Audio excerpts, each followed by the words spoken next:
요나서 강의 21번째 시간으로 하나님의 섭리라는 제목으로 함께 말씀을 보기를 원합니다. 이 요나서는 여태까지 사람들이 이제 구약 성경에 나와 있는 선교의 책이라고 대부분 생각을 했습니다.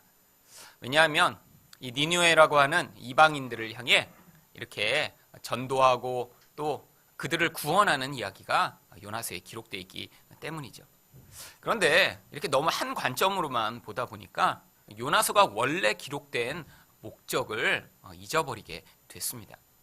여러분, 요나서에 이렇게 이방을 구원하는 이야기가 물론 담겨 있고요. 또 그 이야기가 이 안에서 요나의 어떤 삶 가운데 이렇게 벌어지는 일 가운데 분명히 나타나지만 요나서의 4장 가운데 4분의 3의 내용, 1장과 2장과 4장의 내용은 이방을 향한 구원의 내용이 아니라 바로 이 요나 한 사람을 하나님의 백성으로 바꾸어 나가시는 하나님의 개입과 그런 은혜가 담겨 있는 책입니다. 하나님은 하나님의 백성에 대해 깊은 관심을 가지고 계세요. 그 사람이 1명이든 10명이든 하나님은 그 한 사람의 하나님의 목적에 따라 변화시켜주셔서 그 하나님이 약속하신 하나님의 나라를 받을 만한 자가 되도록 만드시는데 이 일생의 모든 과정과 모든 상황들을 다 사용하시는 것입니다. 그런데 하나님이 이렇게 하나님의 백성의 삶에 개입하신다고 하는데요. 우리 삶을 보면 하나님이 개입하시지 않는 경우가 훨씬 많은 것 같아요. 내가 지금 문제를 겪고 있고 혼란한 상황 가운데 있고 하나님이 빨리 좀 개입하셨으면 좋겠는데 도대체 나의 삶은 지금 이렇게 너무나 방치되는 것 같고 도대체 하나님은 어디 계신가 하는 그런 의문이 들 때가 있습니다. 그런데 하나님이요, 아무 때나 기도를 열심히 하면 개입하시거나 또 기도를 안 하고 좀 게으르면 개입 안 하시거나 그런 하나님이 아닙니다. 하나님은 일관된 분이세요. 이렇게 많은 사람들이 이제까지 이 하나님의 일관성, 그 변함 없으심에 대해서는 별 관심이 없고요. 이 인간의 열심과 인간의 의지에 대해서 너무 강조하다 보니까 기도도요, 사람이 얼마나 세게 열심히 기도하느냐에 따라 결과가 달라지는 것처럼 많이들 이야기를 했습니다. 그래서 기도를 하면 주로 어떻게 이야기를 했나요? 그냥 기도를 하면 하나님이 안 들으시는 것 같아요. 기도를 해도요, 세게 해야 돼서 일단 소나무를 하나 뽑아야 하나님이 들으실 그런 기도가 됩니다. 근데 사실 여러분, 나무를 진짜 뽑아 보셨나요? 여러분, 작은 나무도 사실 안 뽑힙니다. 이 소나무는 사실 뽑는 건 불가능해요. 아무리 쥐고 흔들어도요. 사실 사람의 의지로 이렇게 열심히 하나님을 막 간구하면 이 보좌를 흔드는 기도, 우리 하나님이 보좌에 앉아 계시다가 너무 그냥 간절하고 세게 이렇게 보좌를 흔들었더니 그제서 내가 이제 어지러워서라도 빨리 이렇게 기도에 응답을 해줘야겠다. 이런 식의 정말 간청하는 기도에 대해 많이 가르쳤습니다. 그런데요, 하나님은요, 그렇게 하나님이 우리가 막 열심히 하면 응답하시고 또 우리가 좀 게으르면 응답 안 하시고 이런 일관되기 있지 않은 하나님이 아니세요. 하나님은 꼭 일관되게 반응하십니다. 근데 어떻게 반응하시냐면 그 하나님이 어떤 식으로 반응하실지에 대한 그런 신학적 용어가 바로 하나님은 세상을 향한 작정과 예정의 그 계획대로 이 땅의 모든 상황에 개입하시는 분이십니다. 이 작정이라고 하는 말은요, 이 온 세상, 우주와 만물을 향한 하나님의 구원 계획을 이야기하는 것이에요. 예정은요, 그 가운데 특별히 이런 인격적 존재인 인간을 향한 하나님의 계획을 이야기하는 것입니다. 그러니까 하나님이요, 어떤 일에 개입하실 때는요, 이렇게 온 세상을 향한 하나님의 구원 계획 가운데 그게 포함되어 있으면요, 하나님 개입해 오세요. 또 하나님이 어떤 사람의 삶에 개입하실 때는요, 그 사람이 하나님의 예정이라고 하는 특별한 목적 가운데 포함된 인간이면 하나님이 그 인생 가운데 반드시 그 예정을 이루시기 위해 개입해 오신다고 하는 것입니다. 그런데 하나님이 이렇게 어떤 사람을 향한 어떤 계획을 갖고 계시고 또 그 예정에 따라 어떻게 개입하시는 것일까요? 하나님의 예정은 굉장히 명확합니다. 그냥 우리가 이렇게 마치 물에 빠졌는데 쟤는 구원하고 쟤는 그냥 물에 빠져서 죽게 놔둬야겠다, 하나님이 그렇게 보시는 게 아니에요. 어떤 사람을 택하셨다면요, 그 예정 가운데는요, 하나님의 백성이 하나님 나라에서 마치 하나님과 똑같은 신분으로 그 하나님 나라의 모든 것들을 누릴 수 있는 자가 되도록 만드시기 위해 이 땅에서 그 구원을 완성시킬 것까지 다 그 안에 포함된 것입니다. 여러분, 어떤 하나님 나라의 그 놀라운 그 유업, 성경에서는 기업이라고도 표현하고 유업이라도 표현하는 이런 하나님 나라의 영광스러운 것, 좋은 것, 축복, 이건 아무나 누릴 수가 없어요. 그 복을 누릴 만한 그런 자, 그런 신분을 가진 자, 또한 그런 생명을 사모하는 자에게만 하나님이 그 복을 주시는데, 그러니까 이 땅에서 우리들이 그 복을 누릴 만한 자로 변화되지 못하면요, 하나님이 그 복을 우리에게 주실 수가 없는 것입니다. 여러분, 옛날에 나왔던 이 왕자와 거지라는 그런 이제 어린이 동화가 있습니다. 이 원래 거지 신분이었던 아이가 외모가 똑같기 때문에 왕자 신분을 바꿔서 잠깐 생활하죠. 그런데 그런 왕자의 신분으로서 살 만한 준비가 이전에 전혀 되어 있지 않기 때문에요, 이렇게 왕자로서 많은 것들을 누리지만 결정적인 역할을 할 수가 없어요. 나중에 결말이 어떻게 납니까? 외모가 똑같이 생겼기 때문에 누가 진짜 왕자인지 누가 거지인지 판결을 하는데, 마지막에 그 나라의 옥쇄가 어디 있는지 그걸 아는 사람을 이 왕자로 하기로 한 거예요. 왕자만 그 사실을 알거든요. 그랬더니 원래 거지였다가 왕자가 된 그 꼬마가 자기도 그거 안다는 거예요. 그랬더니 어느 갑옷이 그 머리 안에다 그거 있는 거 자기도 발견했대요. 그래서 그걸 너는 무엇을 위해 썼냐 그랬더니 호두를 깨먹을 때 그 옥쇄를 깨서 쓴 거예요. 여러분, 그런 나라의 그런 중요한 권한을 임명하고 그런 역할을 할 수 있는 것이지만 배워본 적이 없기 때문에요, 그런 권한을 가지고도요 기껏 호두 깨먹는 망치로 쓰는 이 모습, 우리도 마찬가지입니다. 하나님이 우리에게 놀라운 복을 주시기를 원하세요. 하나님 나라의 복입니다. 이 땅에서 정말 축복받았다, 저 사람 참 좋겠다라고 하는 사람들이 누리고 가지는 것, 그거와 비교할 수가 없어요. 그런데 그 놀라운 것을 누리기 위해서는요, 그런 하나님 나라에 합당한 자로 이 땅에서 우리가 변화되어야 합니다. 그런데 그 기준이요, 어느 수준 정도가 아니에요. 그 기준은 바로 예수 그리스도의 수준입니다. 하나님이요 도대체 불가능한 그런 약속을 우리에게 주고 계신 거예요.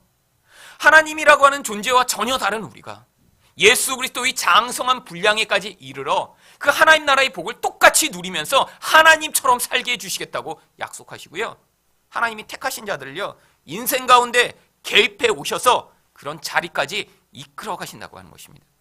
그래서 하나님이 언제 개입하시냐? 바로 이 예정을 이루시는 그런 목적 가운데 인생이 개입해 오시는 것입니다. 그 이야기가 바로 로마서 8장 29절과 30절에 쓰여 있습니다. 하나님이 미리 아신 자들 또한 그 아들의 형상을 본받게 하기 위하여 미리 정하셨으니, 하나님이요 사람을 택하실 때 아들과 똑같이 만드시기 위해 정하셨다는 거예요. 근데 이는 그로 많은 형제 중에서 맏아들이 되기에 하려 하심이니라. 바로 예수님을 맏아들처럼 먼저 만들어 놓으시고요, 그 뒤에 예수님을 통해 구원받은 모든 이들을 마치 그 아들과 똑같은 자들, 그래서 동생들처럼 만드신다는 거예요. 근데 거기가 끝이 아닙니다. 30절에 보시면 또 미리 정하신 그들을 또한 부르시고 부르신 그들을 또한 의롭다 하시고 의롭다 하신 그들을 또한 영화롭게 하셨느니라. 바로 의인의 삶, 영화로운 자로의 부름, 이게 하나님이 우리를 부르실 때 다 이미 그 안에 예정 가운데 포함하고 있는 것입니다. 그래서 하나님은요 바로 이 목적을 위해, 이 목적을 인생 가운데 이룰 수 있다라고 하는 그런 기회마다 우리 인생에 개입해 오세요. 그러니까요, 나는 지금 하나님이 도움이 필요한데, 근데 주로 우리가 언제 도움이 필요하죠? 내 힘으로 무엇인가 이루지 못할 때, 돈이 없을 때, 정말 어떤 상황에서 막 곤란할 때 하나님이 개입해 오시셨으면 좋겠는데 하나님이 그런 때는 개입 안 하시고요, 언제 개입하세요? 바로 여기서 얘기한 대로 우리를 의롭게 만드실 수 있을 때. 의라는 게 뭐죠? 하나님만을 온전히 의존하고 또 하나님과 그래서 온전한 관계 가운데 있을 때, 또 다른 사람을 온전히 사랑하는 그런 관계를 만들어 갈 수 있을 때 하나님이 개입해 오시는 거예요.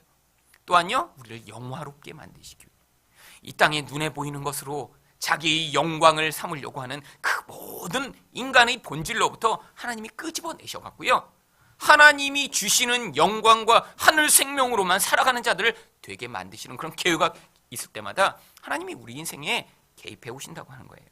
그런데 이 하나님이 개입하시는 또 일관된 방법이 존재합니다. 하나님이요 이렇게 어떤 일관성을 안 가지고 우리 인생에서 어떤 때는 뭐 우리가 열심히 기도하니까 이런 방식으로 개입하셨다가 또 어떤 때는 이런 방식으로 개입하시고, 그렇지 않고요, 하나님이 개입하시는 이런 일관된 방법을 성경은 경륜이라고 불러요. 이 경륜이라고 하는 원래 단어는요, 이제 집안을 관리하는 어떤 집사가 있으면 이 집안을 청소하고 물건을 여기다 배열하고 종들을 부리고 하는 그런 집안을 다스리는 행정의 방법을 이야기하는 게 경륜이라고 하는 원래의 단어의 뜻입니다. 신약 성경에 바울이 자주 사용하는데요, 이 경륜이 그래서 어떤 의미를 의미하게 됐냐면, 하나님이 우리 인생 가운데 개입해 오시는데요, 나는 나를 이렇게 개입해 주셨으면 좋겠다라는 우리가 원하는 방식이 아니라 하나님이 그렇게 마치 집안을 배열하고 정리하듯이 하나님이 개입하시는 방법의 특징이 있다는 거예요. 그런데 그 대표적인 특징이 바로 십자가의 방법이라고 하는 것입니다. 바로 그래서 에베소서 3장 9절에요, 이 경륜에 대해서 이렇게 얘기해요. 영원부터 만물을 창조하신 하나님 속에 감추어졌던 비밀의 경륜이 어떠한 것을 드러내게 하려 하심이라. 감추어졌던 그 경륜이 어떻게 드러났나요? 바로 십자가로 드러나게 됩니다. 여러분, 예수님의 제자들이요, 예수님을 열심히 3년간이나 쫓아다녔어요. 여러분도 이제 이 교회에 벌써 오신 지 이제 한 1년 이렇게 되신 분 계시죠? 또 그거보다 조금 안 되신 분 계시고.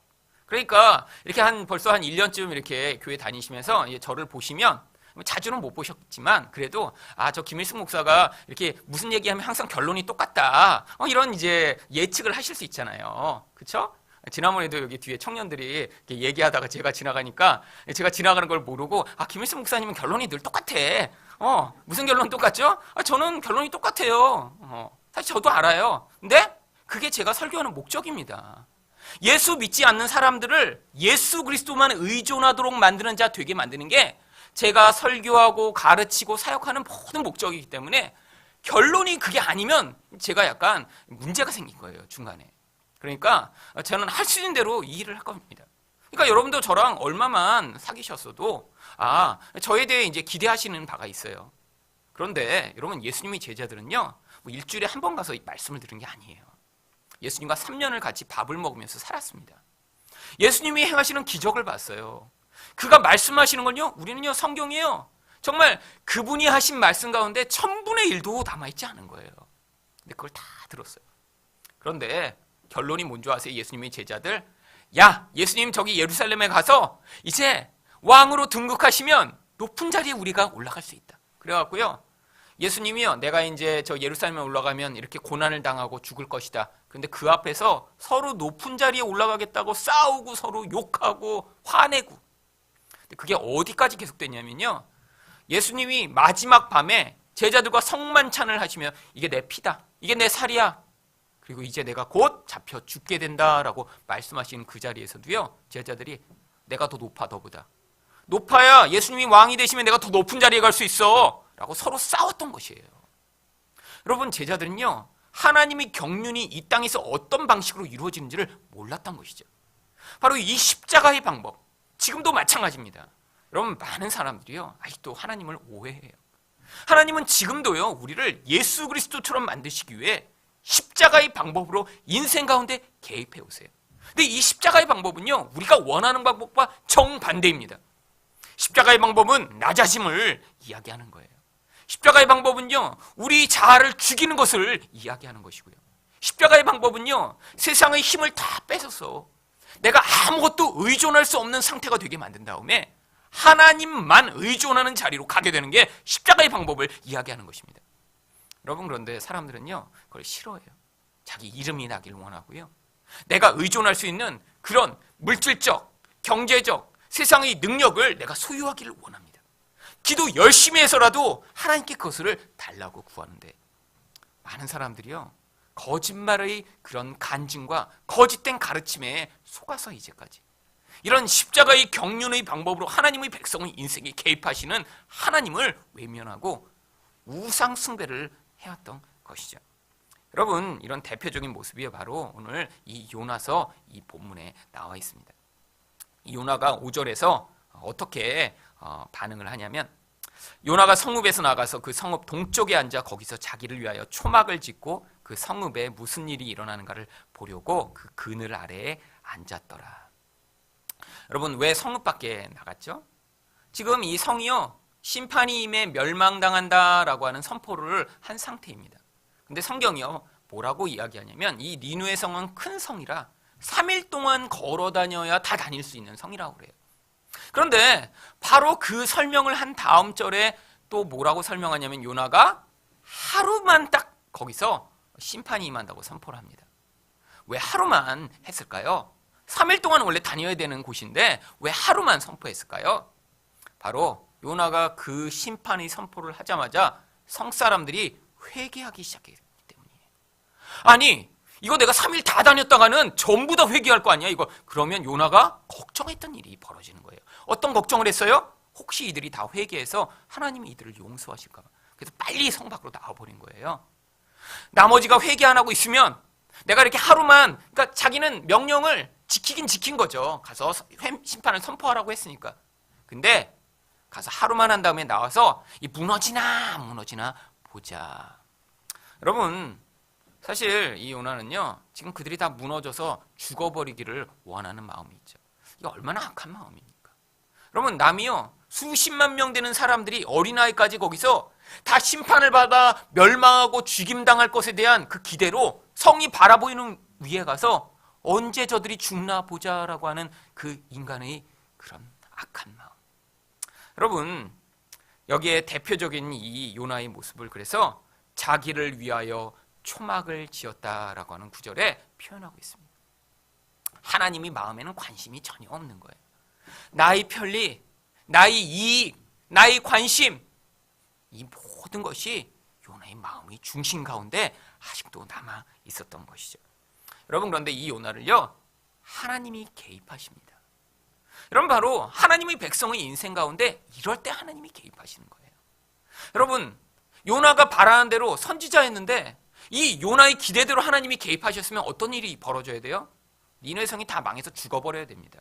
그런데 하나님이요 니느웨 성에는 개입 안 하세요. 그리고 이 요나의 삶에 개입해 오세요. 왜? 요나를 바꾸시기 위해. 이런 못된 마음, 이기적인 마음, 악한 마음이 가득한 요나도요 그가 바로 하나님의 백성이었기 때문에 하나님은 그의 인생에 개입해 오셔서 바로 하나님이 목적하신 그 하나님의 뜻을 알려주시고 순종하는 자리까지 이끌어 가시는 것이죠. 요나의 모습을 통해 하나님이 성도를 변화시키시기 위해 어떻게 개입하신가를 오늘 살펴보기를 원하는데요. 첫 번째로 하나님은요 성도의 괴로움을 일시적으로 제거하시는 방법으로 개입하시기도 합니다. 6절 말씀입니다. 하나님이 여호와께서 박넝쿨을 예비하사 요나를 가리게 하셨으니 이는 그의 머리를 위하여 그늘이 지게 하여 그의 괴로움을 면하게 하려 하심이었더라. 요나가 박넝쿨로 말미암아 크게 기뻐하였더니. 여러분 이 초막을 지었는데 이게 얼기설기 대충 나무로 지었겠죠. 이 중동의 뜨거운 햇볕을 막는 데는 사실 별 소용이 없었을 것입니다. 중동에 가보신 분들은 아시겠지만 참 햇볕이 정말 뜨겁습니다. 이 한국의 한낮의 그 뜨거움 정도가 아니라요 살이 타는 것 같아요. 그런데 하나님이요 바로 그런 요나를 위해서요 무슨 일을 하시냐면 박넝쿨을 예비하십니다. 여러분 이 예비하다라고 하는 이 마나라고 하는 히브리어가 바로 요나서에는 4번이나 반복해서 나와요. 하나님이 하나님의 백성을 변화시키시기 위해 이 세상의 만물을 하나님의 예비와 준비 가운데 사용하고 계심을 보여주고 있는 단어입니다.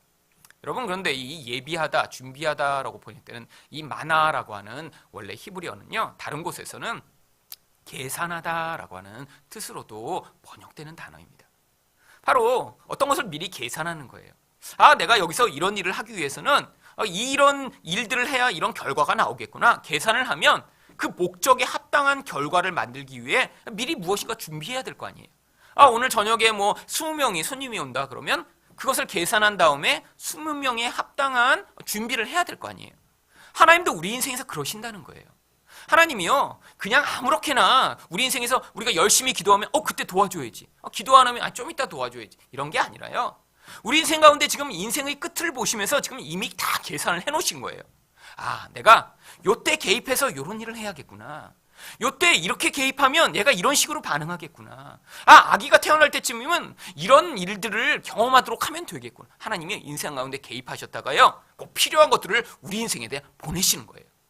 여러분 우리 인생에서 주어지는 이 모든 것들을 하나님이 예비하시고 준비된 섭리 가운데 주어진 것이라고 받아들이지 않으면요 여러분, 우리 인생은요 끊임없이 불행합니다. 여러분, 과거를 한번 돌아보세요. 여러분이 진짜 원하는 것들이 여러분 인생에 계속 주어지셨나요? 아니요. 오히려 처음에 받을 때는 좋았는데 나중에 시간이 지나고 나서 이거 불량품인 것 같아, 잘못된 것 같아, 번지수가 이쪽으로는 잘못 배달된 것 같네, 이런 경우가 얼마나 많나요? 여러분, 가장 좋은 거라고 골랐는데 그 배우자가 나중에 보니까 무엇인가 문제가 많은 불량품으로 배달된 경우 집집마다 다 있습니다. 태어날 때는 아이고 우리 애기 이렇게 그냥 예쁘게 났네, 눈, 코, 입 다 붙었고 팔다리도 하나도 빠진 게 없고. 그런데 아이가 자라면서 우리 집에 배달된 아기 맞나? 근데 얼굴이 똑같아서 부인할 수가 없어요. 얼굴만 다르면 병원에서 바뀐 거 아니야? 이렇게 좀 의심이라도 할 텐데. 여러분, 인생에서 내가 처음에 난 이거 하면 잘 될 것 같아, 어떤 직업을 택했어요. 그런데 중간에 힘듭니다. 어려움이 닥쳐요. 그럼 도대체 이 일이 맞나? 여러분, 우리 인생을 보면요, 처음부터 이렇게 다 정말 너무 좋다, 끝까지 변함이 없이 이런 게 없어요. 계속해서 뭔가 잘못된 것 같고 문제가 생긴 것 같고 그런 것들이 배달되는 경우가 굉장히 많죠. 여러분, 그런데 인생 가운데요 많은 일들이요 내가 선택한 것보다 그렇게 주어져서 그 자리에 가게 되는 경우가 굉장히 많습니다. 여러분, 여러분이 정말 스스로 선택해서 지금 이 자리에 서시다고 생각하세요? 아니요. 다 주어진 거예요. 어떤 집에 태어나고요, 우연히 거기서 누군가를 만났는데 그냥 결혼하게 되고요, 아이도 태어나고요, 지금 이런 모습으로 살게 되고요. 그래서 그게 다 하나님의 섭리 가운데 여러분을 예수 그리스도처럼 만들기 위한 목적으로 그 모든 것이 계산된 채로 준비되어 지금 때마다 주어지고 있는 것입니다. 하나님이 때로는 요나처럼요 큰 파도를 보내실 때도 있어요. 그리고요 거기서 살려주시기 위해 큰 물고기로 예비하셔서 그의 생명을 구원하실 때도 있죠. 그런데요 때로는요 이렇게 박넝쿨을 보내실 때도 있습니다. 물론 우리가 늘 기대하는 건요, 이런 박넝쿨이 처음엔 작다가 더 큰 박넝쿨, 더 큰 박넝쿨, 더 풍성한 박넝쿨, 아니 에어컨까지 달린 그런 박넝쿨이면 참 좋겠죠. 그런데요 여러분, 이 하나님이 예비하셔서 보내신 것 중에 사실 요나가 좋아한 건 요 박넝쿨 한 번이고요, 이거는요 일시적으로 옵니다. 일시적으로. 왜죠? 이 일시적으로 주어지는 이것을 통해 더 큰 인간의 죄악을 하나님이 다루시기 위한 목적으로 일시적으로 주어진 거예요. 여러분, 여기에 나오는 하나님이 박넝쿨을 주신 목적을 괴로움을 면하게 하려 하셨다라고 성경이 이야기합니다. 여기 괴로움이라고 하는 단어가 바로 요나서에 반복해서 나오는 인간의 악이라고 할 때의 단어를 이야기하는 거예요.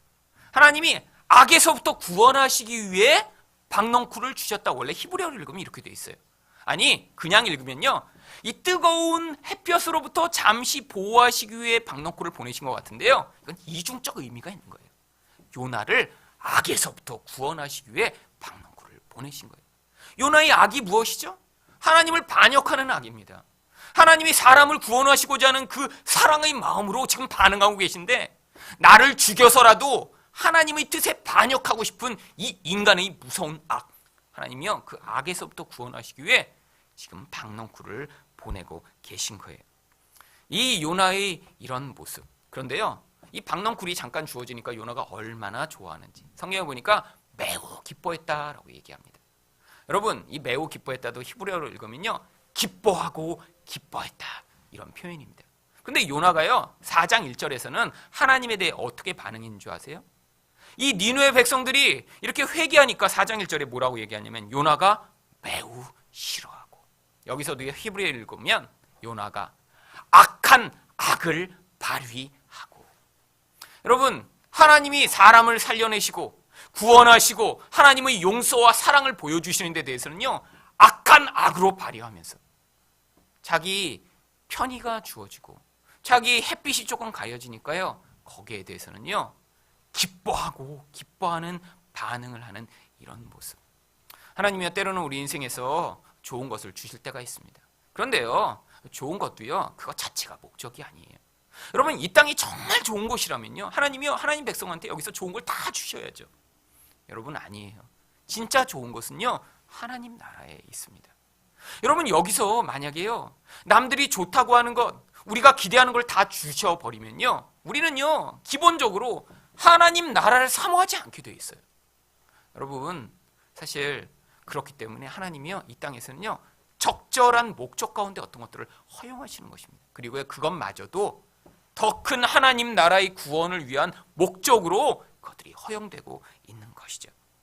두 번째로 하나님은 성도를 변화시키시기 위해 어떻게 개입하시나요? 바로 성도의 일시적 즐거움을 또 제거해 나가십니다. 7절 말씀입니다. 하나님이 벌레를 예비하사 이튿날 새벽에 그 박농쿨을 갉아먹게 하심에 시드니라. 하나님이요 벌레 한 마리를 통해 또 요나의 삶에 개입해 오십니다. 여러분, 일시적으로 주어졌던 즐거움이 제거되자마자 요나에게는 극심한 고통이 찾아오세요. 왜 하나님이요 이 벌레 한 마리를 보내신 것일까요? 바로 10절에 그 이유가 나옵니다. 여호와께서 이르시되 내가 수고도 아니하였고 재배도 아니하였고 하룻밤에 났다가 하룻밤에 말라버린 이 박농쿨을 아꼈거든. 자기 게 아니었어요. 그냥 주어진 것인데 그것 때문에 너무 좋아한 거예요. 그 박농쿨을 아낀 거예요. 사랑한 거예요.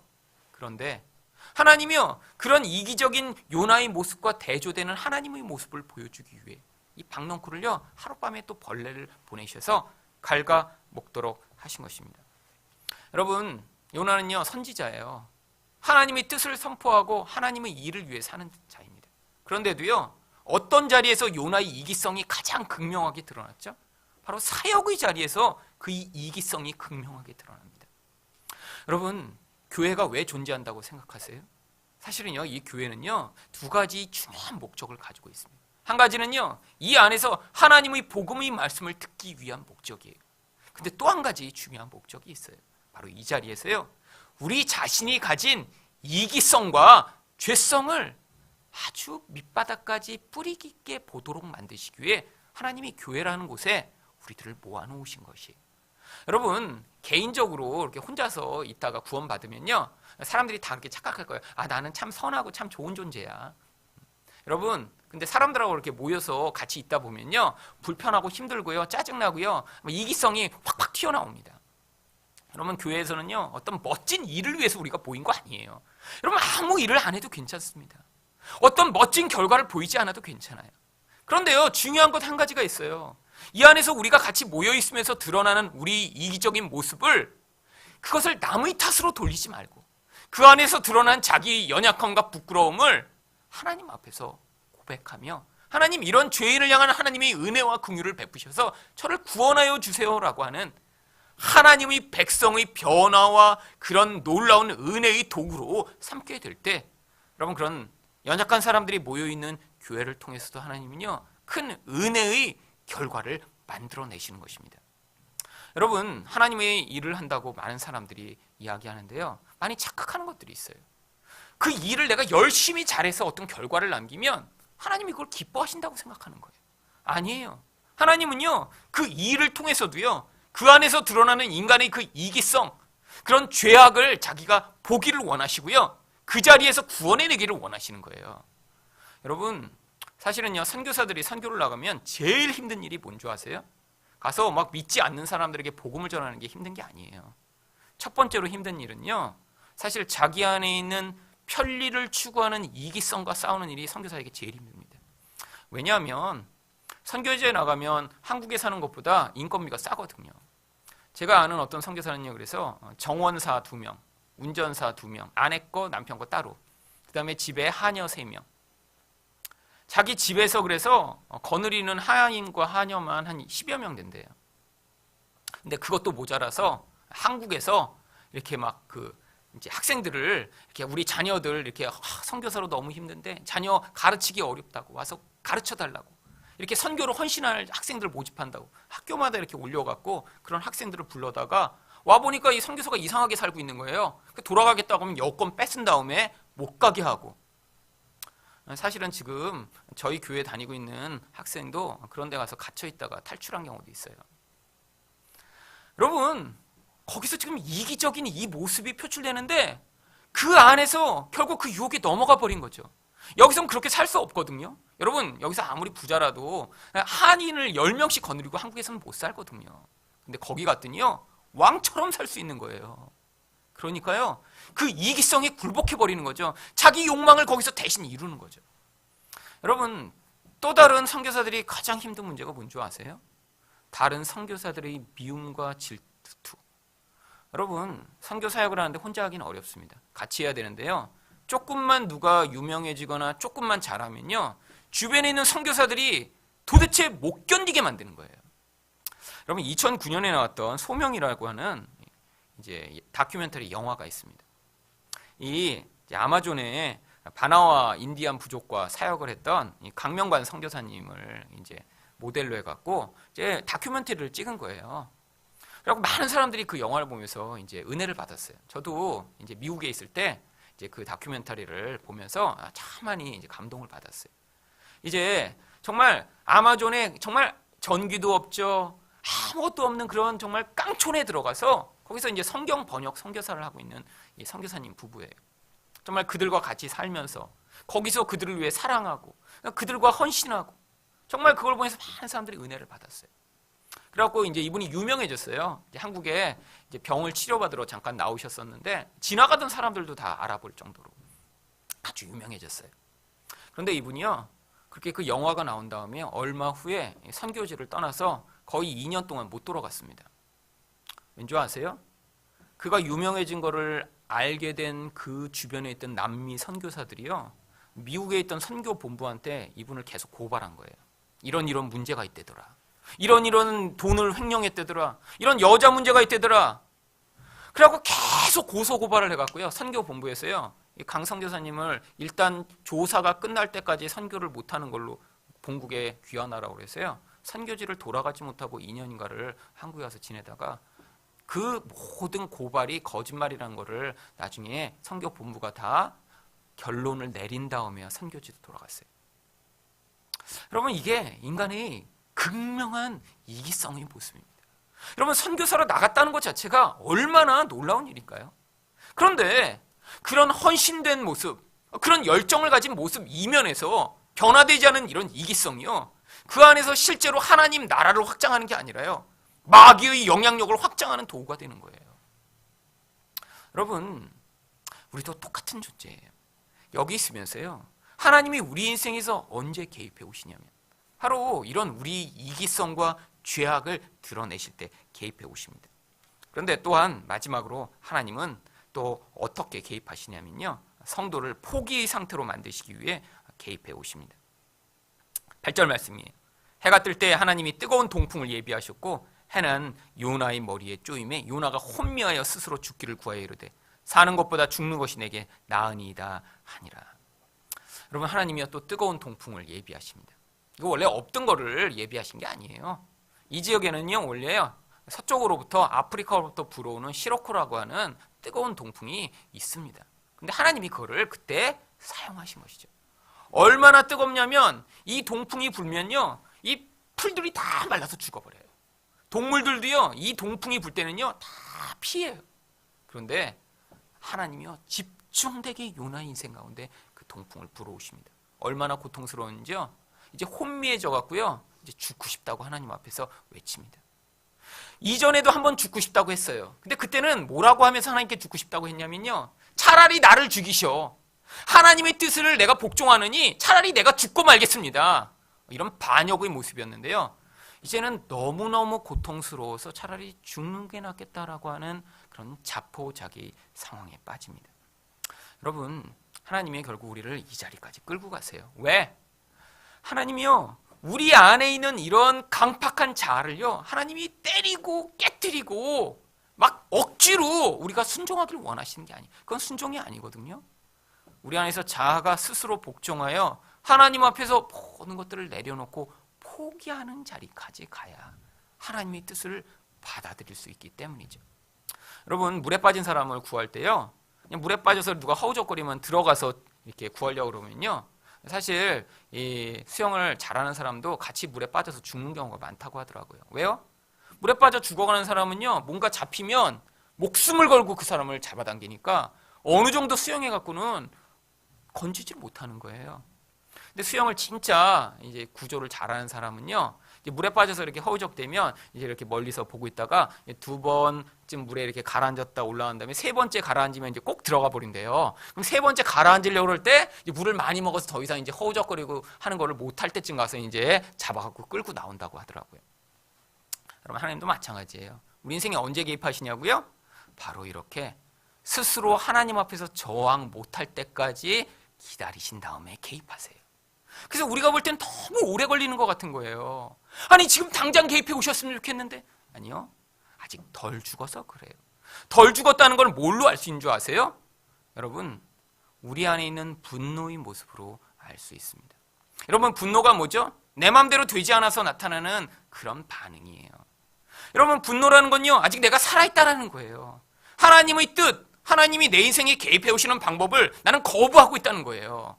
여러분, 하나님이 여러분에게 주신 사람, 여러분에게 주시는 환경, 모든 것을 지금 받아들이고, 하나님 정말 저는 이런 존재인데 이런 은혜를 베푸셨군요라고 하나님 뜻을 받아들이고 있으면요, 거기서 화가 날 리가 없어요. 언제 화가 나죠? 나는 이런 사람과 함께 살 그런 사람이 아니라는 거예요. 나는 이런 환경 가운데 살 그런 사람이 아니라는 거예요. 내가 하나님이라면 내가 저 사람을 바꿔버릴 거고, 내가 하나님이라면 이런 환경을 이렇게 살게 만들지 않을 텐데, 자기가 여전히 하나님 노릇하고 있으니까요, 거기서 그게 화가 나는 거죠. 그래서 사람을 향해 분노를 터뜨리고요, 환경 때문에 화가 나서 답답해 하는 거예요. 여러분, 아직 안 죽은 거예요. 여러분, 진짜 죽으면요, 화도 못 냅니다. 요나 보세요. 처음에는 날 죽이시오 하다가 나중에 정신이 혼미하여 하나님, 사는 것보다 죽는 게 낫습니다. 화도 내지 못하는 자리까지 갈 때. 여러분, 하나님이 여러분 인생에 언제 어떻게 개입하고 계신지를 알 수 있는 방법이 있어요.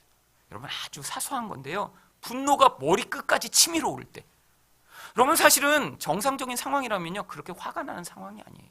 아니, 누가 차선에 끼어들었다고 그냥 쫓아가서 죽이고 싶도록 미우면, 이거 지금 하나님이 개입하시고 계신 거예요. 아니, 평소라면 그냥 애들이 뭐라고 얘기하면 그래? 라고 넘길 만한 일인데, 막 그 일 때문에 막 머리가 터질 것처럼 화가 나고 밉다. 이거 지금 하나님이 개입하시고 계신 거예요. 평소라면 아무렇지도 않은 일인데 그게 정말 못 견디겠고 미칠 것 같고 차라리 죽는 게 낫다라고 생각하는 자리까지 가고 있다면, 지금 하나님이요, 우리 인생에서 있는 아주 사소한 일들, 벌레 한 마리, 동풍 하나를 통해서 우리 인생을 지금 그런 끝까지 인도하고 계신 증거를 보여주시고 계시는 거예요. 하나님은 우리가 기대하는 방식으로 우리 인생에 개입하시지 않습니다. 요나도요, 선지자를 하면 이런 일이 있으리라고 꿈도 못 꿨을 거예요. 그런데 하나님은요, 회개한 니느웨 백성들에게는 이제 더 이상 개입하시지 않고요, 하나님의 뜻을 받아들이기를 거부하고 있는 요나의 인생 가운데는 지금 세밀하게 개입해 오셔서 결국 하나님의 뜻 앞에 복종하고 하나님의 뜻을 받아들인 자리까지 인도해 나가십니다. 하나님이 지금 여러분 인생 가운데도요, 지금 개입하고 계세요. 여러분 지금 눈치 못 채실지 몰라요. 새벽에 보내신 그 벌레 보셨어요? 아직 못 보셨죠? 여러분, 은밀하게 이미 다 하나님이 작업을 해두셨어요. 하나님이요, 이미 여러분의 인생을 다 계획하신 다음에요, 여러분에게 그 사람도 다 보내신 거예요. 그 사람 맞아요, 그 사람. 여러분 아니라고 우기고 계시죠 지금? 아니에요. 그분 하나님이 계산하신 다음에 보내신 거 맞아요. 그래서 지금 그분으로 통해서 여러분의 인생 가운데 지금 계속해서 무슨 일이 벌어지고 있죠? 화가 나고 계시죠? 맞습니다. 왜죠? 하나님의 뜻을 거부하고 있으니까 화가 나니까. 하나님이 지금 보내신 거 맞아요. 그래서 그걸 통해 여러분의 인생을 이젠 하나님의 뜻을 온전히 받아들여 하나님의 뜻대로 사는 자, 그리고 사람을 사랑하는 자 되게 만들어 가시는 거예요.